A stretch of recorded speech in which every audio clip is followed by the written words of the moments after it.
Good morning, afternoon, evening, depending on whatever time you're watching this video. Welcome to this solution video of Probability and Statistics 1, October number 2022, paper 52. If you like this video, please share with your friends and subscribe to my channel. That will be awesome as a motivation to make many more videos in coming days. Question number 1. On any day, Kino travels to by bus, car, or on foot. And the probabilities are these. So let's show them with a tree diagram. That is the best way we can represent. So bus, car, or on foot. This is 0.2 probability. This is 0.1 by car and 0.7 on foot. Their sum should be 1 and it is. There was no need to give all three, but they have given. That's good of them. The probability that he is late when he travels by bus is x. Okay, obviously this x will be less than 1. Okay, so this is being late, and that means he reaches timely will be 1 minus x, because as I said, sum of the two probabilities from the same origin is always 1. So this will be 1 minus x. For car, the probability that he's late when he travels by car is 2x. So late 2x, but timely is 1 minus 2x. Now on foot, he's late. We have to read everything very carefully. Maybe sometimes they try to confuse you. Late when he travels on foot is 0.25. So that's straightforward. And 1 minus 0.25 will be 0.75. Okay, the probability that on a randomly chosen day Kino is late, okay, so probability of being late is 0.235. Find the value of x. So probability of being late is made up of three situations. He goes by bus and is late. That means we will multiply the probability of going by bus and being late. So 0.2x. Or he goes by car and is late. So or means either this will happen or this situation will happen. 0.1 times 2x. And third is he goes on foot but is late. 0.7 multiplied by 0.25, and they said it is equal to 0.235. This becomes equation, and we will be able to find the value of x easily now.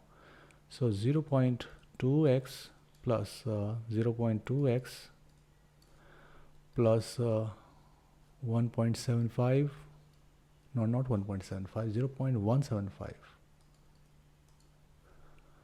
0.175 is equal to 0.235. 0.2 plus 0.2 is 0.4x is equal to 0.235 minus 0.175. 0.4x equal to 0.06. Divide both sides by 0.4. Okay, if it goes there 10, so 15, so 0.15. The value of x is 0.15. All right. What is B part? This B part. Find the probability that on a randomly chosen day, Kino travels to school by car given he is not late. Okay. So probability that he travels by car given that he is not late means L prime. L prime means opposite of not being late.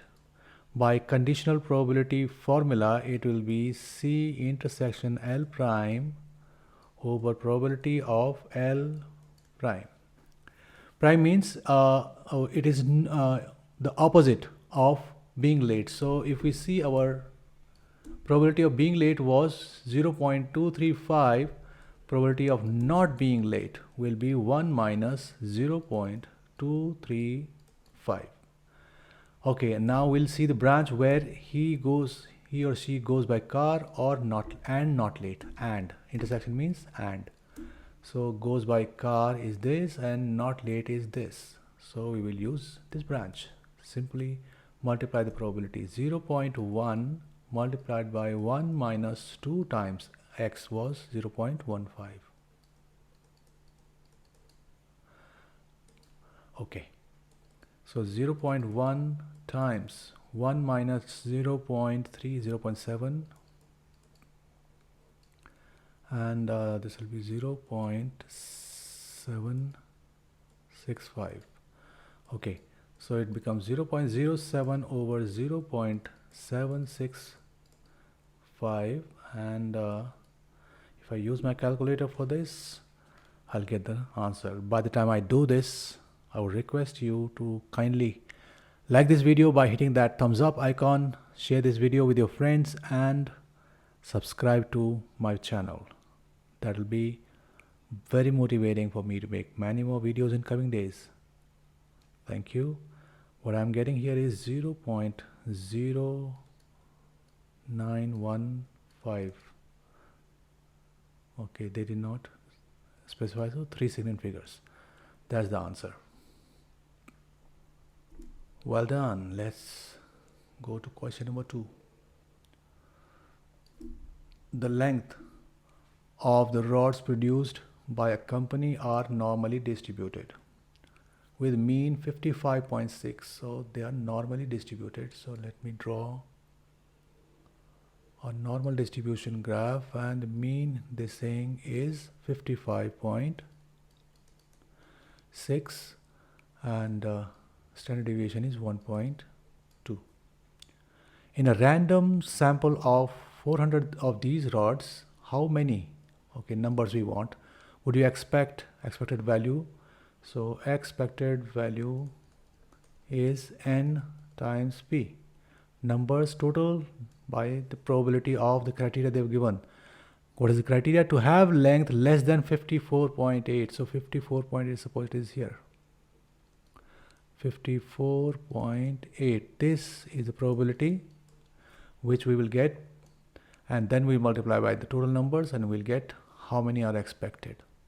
Okay, to find the probability, first we should know the Z score for 54.8. So Z for x less than or equal to 54.8 will be x, which is 54.8. Let me write the formula here. Z is x minus mean, or we can write not bar, mu divided by standard deviation. That's what we are going to do now. So mean is 55.6 divided by standard deviation is 1.2. So this is negative 0.8 divided by 1.2, it is 3/4. Yeah, so negative, no, 2/3, 0.6667, let's say 4 digits. Okay, now in my previous videos, what I've done, that I have reflected this Z score to the other side, because in our let me show you the table that is provided to us during exams. So we can see there is no negative Z score. We got negative 0.667. So what will we do? 0.6 is here, 7454, right? And 7 is the next one, which is 0.6, 23. So 0.7454 plus 23. This is how we will do it. But in this video, I'm trying something new. What will I do? I will use a calculator for this purpose. Let me use the calculator. The calculators, in calculator, we should do shift and mode and select statistics. I've selected it. Okay, and then it gives distribution, right? This is distribution here. This is where we have to click and then go to P. And write your Z score inside P, and we get our answer. Minus 0.667. No, not 67, 667. Huh? Okay. and we got it 0.24252. Okay, three significant figures, 0.252, and that's straightforwardly is the answer, 0.252. Okay, but that was not the question. Question was, what is the expected value? So whatever is the number there, we will multiply it by the total number, which was 400, right? Answer multiplied by 400. It is 100.99, which is 101. We can expect that 101 out of those 400 will be less than 54.8 millimeters, less and less. So expected value is 400 multiplied by 0.25248. That's what the whole number was, and which comes out to be 101. This is the expected number of pipes or rods. Okay, now question number, rather second part, B part of this. Find the probability that a randomly chosen rod produced by this company has a length that is within half a standard deviation of the mean. So let me redraw it. Mean was 55.6. Now we want half standard deviation on each side. So the z score here is plus 0.5. That's what it means. Z score is nothing but how many standard deviations you are away from the mean. That's why we subtract the mean from it. And we want 0.5 on this side as well. Let's say negative 0.5. And we get this area. So what will I do? I will find the probability here, this one, okay? And I will double it to get the answer with the help of calculator again. So how many marks are these? 3. Okay. Calculator will give us an answer straightforwardly, but I don't think they expect us to give answers straightforwardly, because for 3 marks you have to do some work. So let me go back to shift statistics and Q this time. Q tells us the difference between the mean and the Z score we have to write. So we'll write 0.5 Z score here, and we got 0.1918. This is the probability that the Z score is more than mean 0.1914. Okay, so 0.1914, which means this area will also be 0.1914, because this normal distribution curve is uniform. So our answer straightforwardly is 2 times 0.1914. That comes out to be 0.3828, or 3 significant figures, 0.383. However, since the marks are 3, I would like to explain to you with the help of the table we get in our exams. So let's go there.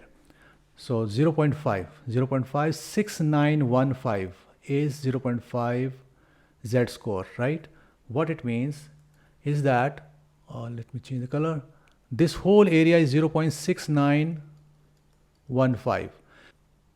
And now we will subtract the probability of mean, this area which is 0.5 probability. So 0.6915 we got. So probability of Z score being 0.5 was 0.6915.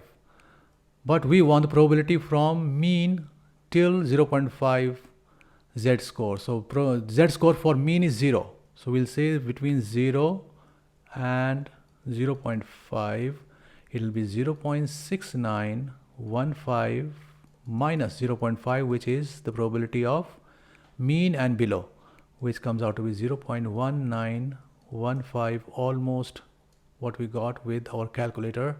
And then we will say that the probability that it is between negative 0.5 and positive 0.5 will be 2 times 0.1915 double 0.3830, so 383. We got exactly same answer what we got with the calculator straightforwardly. So this is how you can do in exams. Do not do directly with the calculator because that doesn't show your hard work. Okay, question number 3. Now question number 3 says 3 6-sided dice, okay, each with face marked as 1 2 3 4 5 6. Nothing abnormal about this, normal dice basically. And is it fair? They have not mentioned yet. Are thrown at the same time repeatedly. The score for each throw is the sum of the numbers on the uppermost faces. So that means they are fair dice. They have not mentioned, but we'll have to take it like that. Find the probability that a score of 17 or more is first obtained on the 6th throw. So it is a 2-layered question. First, we have to find the probability of getting 17 or more first. Then we will talk about 6th throw. Okay, let's find the probability of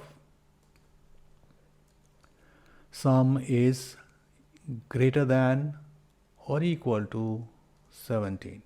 So what are the combination that will give us 17 or more? Let's start with 18. 6, 6, 6. That gives us 18, right? That is one probability. Then we have 6, 6, 5. Correct? Then we can have 6, 5, 6. 5, 6, 6. Any other probability of getting 17? No, not at all, because this is 18. So one less from one of them will give us sum of 17. So what is the probability of getting a 666? Will be 1 to 1 6 cube, right? 1/6 is the probability of getting 6 from the first one, 1/6 is the probability of getting second, and 1/6 from third, and this cube. Similarly, this is 1/6, this is 1/6, and 5 is also 1/6. So they are 1/6 cube, all of them. So that becomes here 4 times 1/6 cube. Okay, let's not evaluate it, let's leave it like this, or let me simplify this. 4 over 216, right? And if I divide it by 4, so it comes out to be 5 times 5 and then 54. It is 1 over 54. That is the probability of getting a 17 or more in first throw of all 3 dice. Now we want find the probability that a score of 17 or more is first obtained on the 6th throw. That means it's a geometric distribution for a variable x where the probability of success is 1 over 54. And now we have to find the probability that x is equal to 6. When x is equal to 6, it means we failed 5 times. So 1 minus 1 over 54 to the power 5. We failed it, right? Probability of success P is 1 over 54. So probability of failure will be 53 over 54. 1 minus 54, which I wrote here. Multiplied by the 6th time, we're getting a success. And just put this in a calculator and you get your answer. Let me try myself. What I'm getting is 0.01686, so 0.169. That's what I can write. All right, let's go to the next part of the same. Find the probability that a score of 17 or more, same success probability, is obtained in fewer than 8 throws. It means we certainly do not fail for the first 8 is fewer than 8, so 7 times.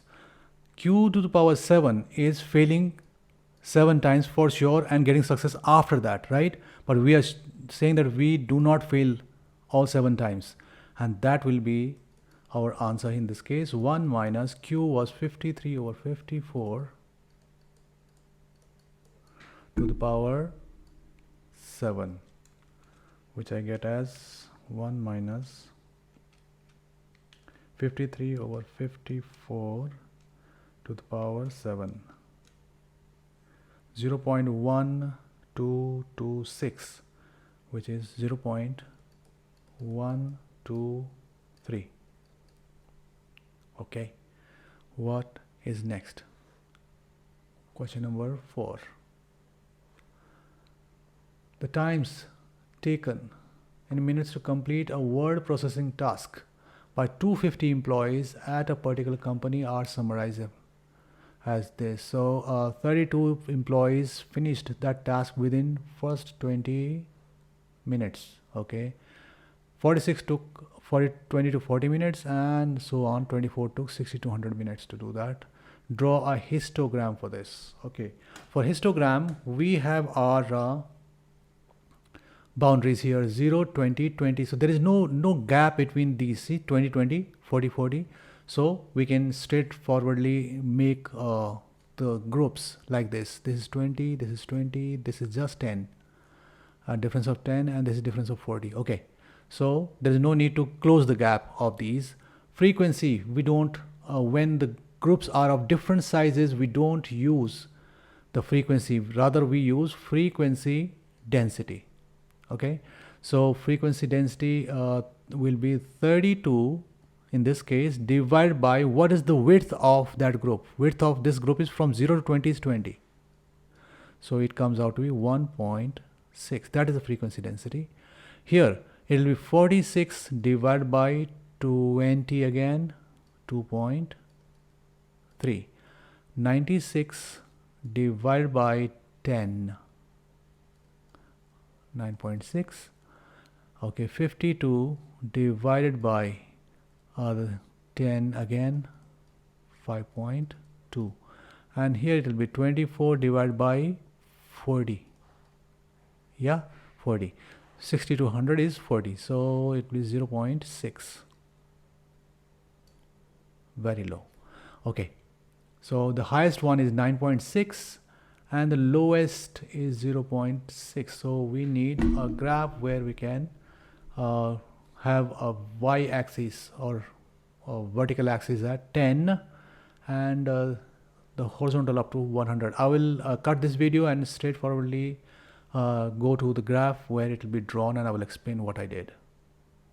And here it is. The drawing is not that straight because this software was not allowing me to do that.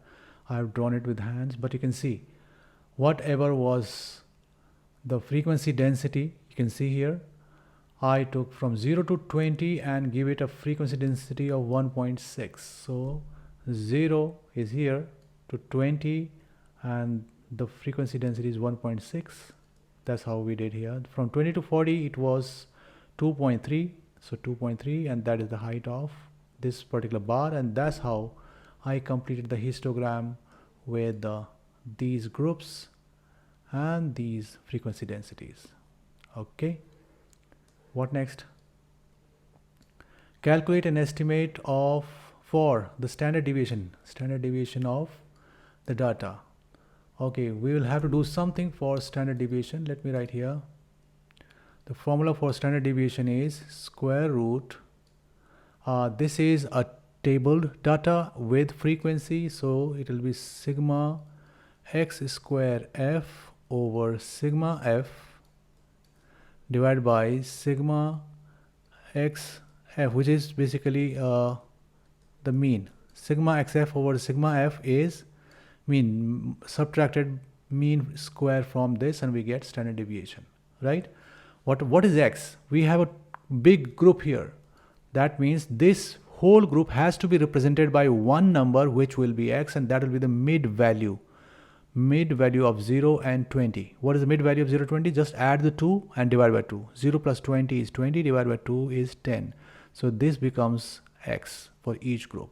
Similarly here it will be 30, 40 plus 50 is 90, divided by 2 45, 55, and 160 divided by 2 80, right? And now we will use the formula here, which will be, let me try to be as detailed as possible. Okay, so first x square, which will be 10 square, which is 100, multiplied by its frequency, which is 32,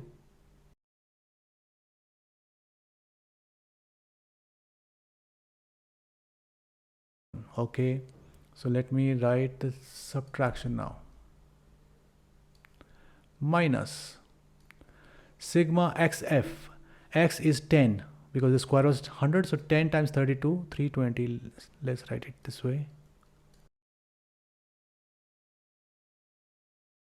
250, but we'll have to square this, and very carefully we can add them separately. Let me add these, all of them, and use my calculator for this. What I got for this one is 549900 divided by 250 minus this sum is 10,800 over 250 square. And now straightforwardly we can get answer, which is 18.2581. 581, so we'll write it 18.3. That is the standard deviation of this data. All right, what next? Next is this. Eric has 3 coins. One of the coins is fair. Okay, it's possible to have some unfair coins also. All right, the other 2 coins are each biased, so that the probability of obtaining a head on any throw is 1/4. So let's say first coin, second coin, third coin. Probability of head in the first one will be half because it is fair. Others are biased, so probability of head they're saying is 1/4. That means probability of tail will be 3/4. Same here. Third coin also, independently of all other throws. Eric throws all 3 coins at the same time. Event A and B are defined as follows. A, all 3 coins show the same suit. That means head, head, head, or tail, tail, tail. All right, that's A. B is at least one of the biased coins show a head. These 2, they show at least one of them show a head. All right, so let's see what will be that case, because they say at least, that means the case of this being head, tail, tail, or tail, tail, tail. These are the cases when none of the 2 biased ones have head, right? These cases, if I remove from one, I will get the case where at least one of them will show head. Yeah, so let me do this. 1 minus, what is the probability of head in first? Half. What is the probability of tail in the second one? 3/4. 3/4 in the third one, or tail 3/4, 3/4. These are the 2 cases which we do not want. That's why we subtracted from 1, and we'll get our answer. It will be 9 over 32. And same here, 9 over 32.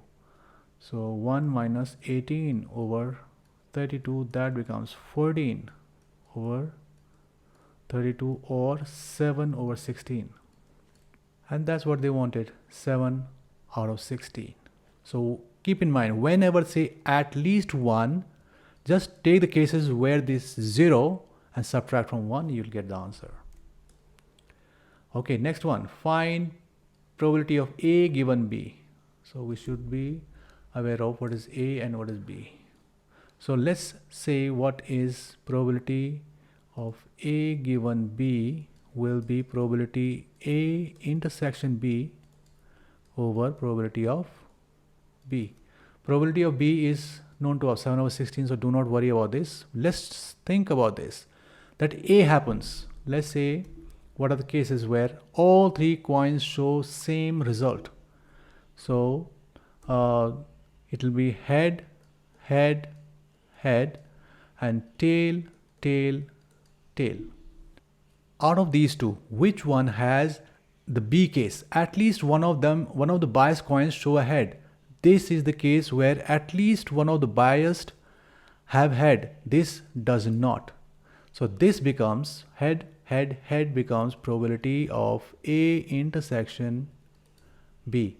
And what is the probability of A intersection B? Let's find what is the probability of head in first one. Half, 1/4 and 1/4, which is 16 times 2 to 1 over 32, right? And that's what our answer will be according to this, 1 over 32 divided by 7 over 16. So let me complete it here. 1 over 32 multiplied by 16 over 7. So, which is 1 over 14. That's the answer of this one. All right, what next? The random variable x is the number of heads obtained when Eric throws 3 coins. Draw up the probability distribution for this. Okay. So, 3 coins were thrown. So, what are the possibilities of getting heads? So, x is either no head. Okay, we'll get 1 head, 2 head, or all 3 are heads, right? So what is the probability of x is equal to x? No head. That means all 3 are tails. What is the probability of tail? Probability of t. Probability of tail will be 1/2 for the first one, 3/4 for the second one, and 3/4 for the third one, which was 9 over 32. Okay, one of them is head, so it can be P, H, T, T, only one head, right? Or probability of T, H, T, or probability of T, T, H. So what is the probability of head for the first one? Half. Probability of tail, okay, the same thing. What we got here, 9 over 32 plus half. Probability of head for the second one is 1/4 times tail, 3/4. And the third one will be tail, half, tail, 3/4, and head, 1/4. So what do we get here? 9 over 32 plus 3 over 32 plus 3 over 32. So that is 9 plus 3, 12 plus 3, 15 over 32. So this comes out to be 15 over 32. Next, 2 of them are heads. Better is that we do this number 3 first. That all 3 are heads. H, H, H. So probability of head for the first one is half, but the other 2 is 1/4. That becomes 1 over 32. And I left this one so that the sum will be 1. So the sum of the numerator should be 32. 9 plus 15 is 24 plus 1, 25. Remaining is 7 out of 32. This is the probability distribution table.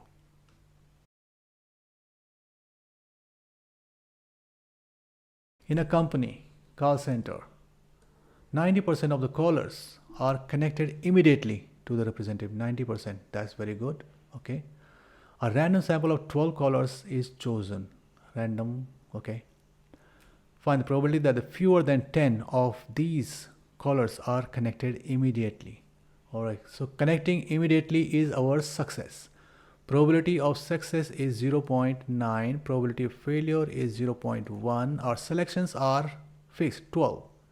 We have only 2 options, either success or failure, right? And they are independent. Every caller is independent from the other, so we can use binomial distribution, probability distribution in this one. Right? So they want fewer than 10. Probability that X success basically is less than 10. Total they are 12. So less than 10 means probability of X equal to 0 or probability x equal to 1 or 2 or 3, or probability x equal to 9. Yeah, less than 10 means 9. There are so many. Let's do the opposite of this because it is too long of a list. So we will write 1 minus probability of x greater than or equal to 10.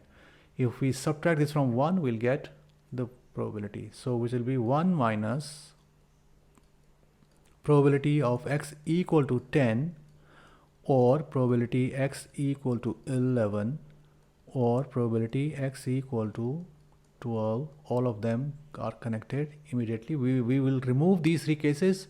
We'll be left with the answer here.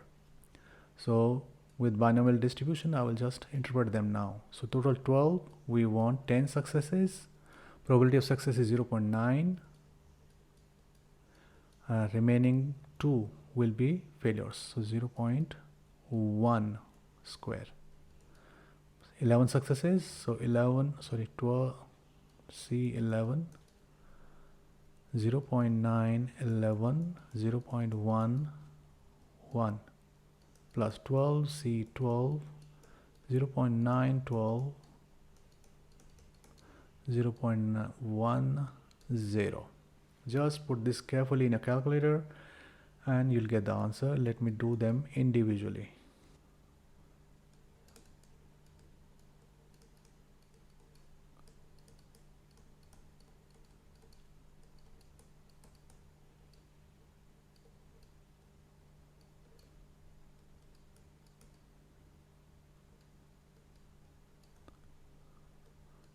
Okay, this is what I got. So if I round it off to 3 significant figures, this will be 0.111.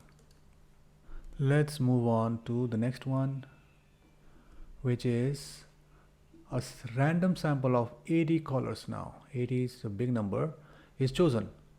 Use an approximation to find the probability that more than 69 of these callers are connected immediately. Okay, we should know that in A and AS level, and statistics 1 only, we have just one approximation, which is normal approximation. So we will use that approximation here. So okay, so n is 80. So the mean in this case will be np mu, which is 80 times probability of their callers are connected immediately. This is the success, so 0.9, which is 72 years. So mean becomes 72. Okay, and we want 69 or of these colors more than 69. This one we want. Okay, that means 69 is not part of it. We want 69 because this is discrete data. 69 is discrete data. Our normal distribution is for continuous data. So that's why to exclude 69, we should do what? We should choose a number which is here little more than 69, which is 69.5. Find the probability less than that, which will include 69, correct? And then remove that from 1. So let me use my calculator for the same task what I did earlier also. So first let's find the z-score first. Z-score will be z for there is no variable given, so x is less than 69.5 will be 69.5 minus 72 divided by, standard deviation we didn't find. So let's find standard deviation also, which is square root NPQ. So it will be 80 times 0.9 times 0.1 square root 2. That is square root of 7.2, right? Okay, which is 2.683. 2.683. That we will write here 2.683, or rather we can, to get it best, we can straight away write square root 7.2. So it will be how much? 2.5 negative divided by 6 square root 7.2. equal to negative 0.9317, and let's use the calculator once more. 0.9317. We got is 0.1757.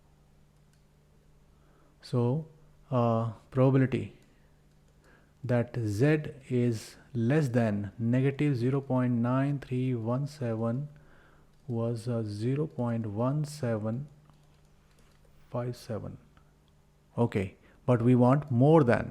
Z is more than negative 0.9317, which will be 1 minus 0.1757, 0.8243. To 3 significant figures, it will be 0.824. Alright, let's see. Justify the use of your approximation in part B. So justify means the approximation we've used. Okay, the answer should have been that this is the only one available to us, right? But yeah, the justification could come from this, that because NP is how much? 72, yeah, which is much more than 5. So first condition is met. NQ is 80 multiplied by 0.1, which is 8, which is also greater than 5.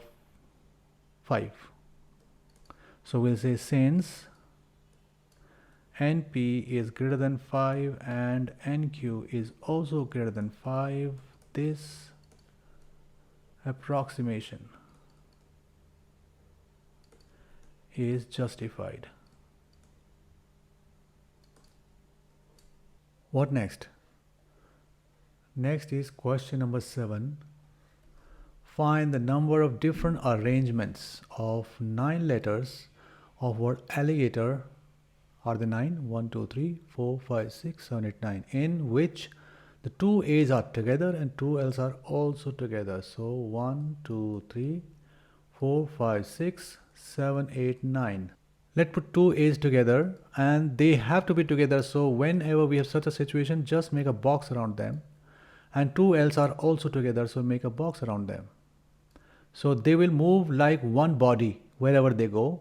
So that means we are left with 1, 2 and 3, 4, 5, 6 and 7 spaces, because they will move together, so we'll count them as one object. And if A and A interchange their places, still the word arrangement will be same, so we will not bother about them changing their places. So just 7 parts and they are changing their place in 7 factorial ways, which is 5040 arrangements. Okay, next is the 9 letters in the word alligator are arranged in a random order. Find the probability that the 2 L's are together and there are exactly 6 letters between 2 A's. So 1, 2, 3, 4, 5, 6, 7, 8, 9. Let's say that A is here. So 1, 2, 3, 4, 5, 6. Next A will be here. And there is one more arrangement possible, that this A comes here and this A comes here, and that is the only arrangement possible, because anywhere else there will not be 6 spaces in between. So we'll have to multiply by 2 already. Now this A and this A, if they interchange their place, no arrangement is going to change. So we will not bother about their positions after multiplying by 2. Now they want 2 L's to be together. So L and L, make a box again around them. And how many spaces we have? 1, 2, 3, 4, 5 and 6, right? But the problem is we could have written 6 factorial here, but these 2 places cannot be positioned here. They can't. So do what? We have alligator, right? Alligator. So A's are already taken care of. L's are already here.